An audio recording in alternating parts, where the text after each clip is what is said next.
हमने कहा कि उन बेटियों को हम माँ बाप का दर्जा हम देंगे, उनको बेटियां बनाएंगे पहले, बाद में शादी करेंगे। तो उनको ये लगेगा कि हाँ कोई हमें भी बेटी बनाना चाहता है, और हम बेसब्री से इंतजार कर रहे हैं आपका ये अगर बात चली जाए तो उन बच्चियों को भी हम हाथ जोड़ के विनती करते कि बेटा हम आपका बेसब्री से इंतजार कर रहे हैं, आप गंदगी छोड़ के कस्तूरी में आ जाओ। मीत माँ जने तो जने भगत परमार्थी योद्धा, नहीं तो न जने यश नूर खत्म ही होगा।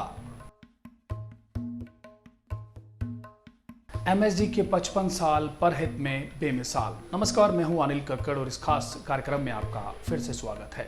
वैश्य शब्द औरत जात के लिए सबसे बड़ी गाली है। विडंबना देखिए, भारतवर्ष में 2 करोड़ औरतें इस गाली को झेलने पर मजबूर हैं। उनकी मजबूरी को अनुभव कर पूज्य गुरु संत डॉक्टर गुरमीत राम रहीम सिंह जी इंसा ने 9 नवंबर 2009 को वैश्यवृत्ति उन्मूलन की अद्वितीय पहल की। पूज्य गुरु जी ने वैश्यवृत्ति की बदनाम गलियां छोड़कर आने वाली लड़कियों को अपना नाम देकर अपनी बेटी बनाने का प्रण भी लिया। हमने कहा कि उन बेटियों को हम माँ बाप का दर्जा हम देंगे, उनको बेटियां बनाएंगे पहले, बाद में शादी करेंगे।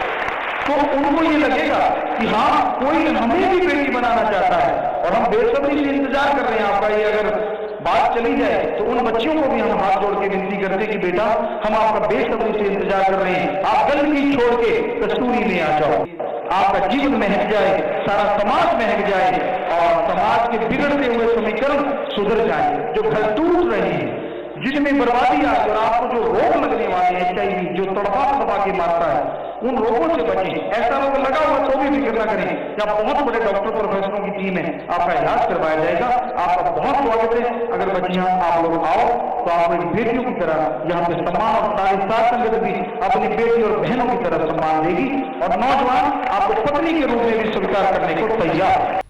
विभिन्न यौन रोग और HIV से ग्रस्त लड़कियों के इलाज करवाने का जिम्मा भी उठाया। गुरुजी के आह्वान पर हजारों युवा वैश्यवृत्ति छोड़कर मुख्यधारा में वापस लौटने वाली लड़कियों से शादी करने के लिए भी तैयार हो गए। सैकड़ों परिवार उन्हें बेटी या बहन के रूप में अपनाने को तैयार हुए। पूज्य गुरुजी की इस पहल की चहु और प्रशंसा हो रही है। कई टीमें गठित कर विभिन्न रेड लाइन क्षेत्रों में भेजी गई। आरंभ में लोगों ने इसे मजाक समझा। जब बार बार उन्हें सबूत और समाचार पत्रों में प्रकाशित समाचारों के माध्यम से विश्वास दिलाया गया तो सभी हैरान थे। बदनामी की जिंदगी जी रही लड़कियों की आंखों में आंसू थे, और वो बार बार गुरुजी को धन्यवाद और साधुवाद दे रही थी। उनके आंसू और वैराग्य इस अभियान की सफलता का आगाज थे। वे बार बार कह रही थी कि क्या कोठों की रौनक कोई अपने घर की रौनक बना सकता है? यदि यह सच है तो वास्तव में ही कोई मसीहा ही होगा जो अपनी इन तिरस्कृत बेटियों की सुध लेने आया है। वर भी देंगे, घर भी देंगे। पूज्य गुरुजी के आह्वान पर वैश्याओं से शादी करवाने के लिए तैयार लड़कों की संख्या हजारों में पहुंच गई। पूज्य गुरुजी ने इस प्रकार की शादी करने वाले लड़कों को भगत योद्धा के खिताब से नवाजा। भगत योद्धाओं में शामिल होने वाले युवाओं में बड़ी संख्या में Shah Satnam ji greenish welfare force wing के सेवादारों की है। पूज्य गुरुजी ने विंग सेवादारों के सेवा जज्बे और भगत योद्धाओं की प्रशंसा में इस दोहे की रचना की।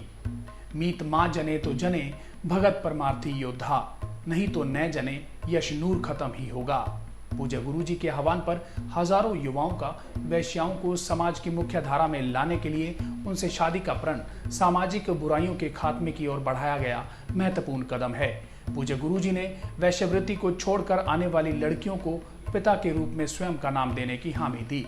यह पूज्य गुरुजी का इंसानियत के प्रति सत्कार की भावना का अतुल्य उदाहरण है। इसके अलावा वैश्यवृत्ति छोड़कर समाज की मुख्य धारा में लड़कियों को बहन बेटी के रूप में स्वीकार करने वाले अनेक डेरा श्रद्धालु आगे आ चुके हैं। यह मुहिम एक ऐतिहासिक इंकलाब है। मुहिम का आरंभ होना ही एक बड़ा चमत्कार है।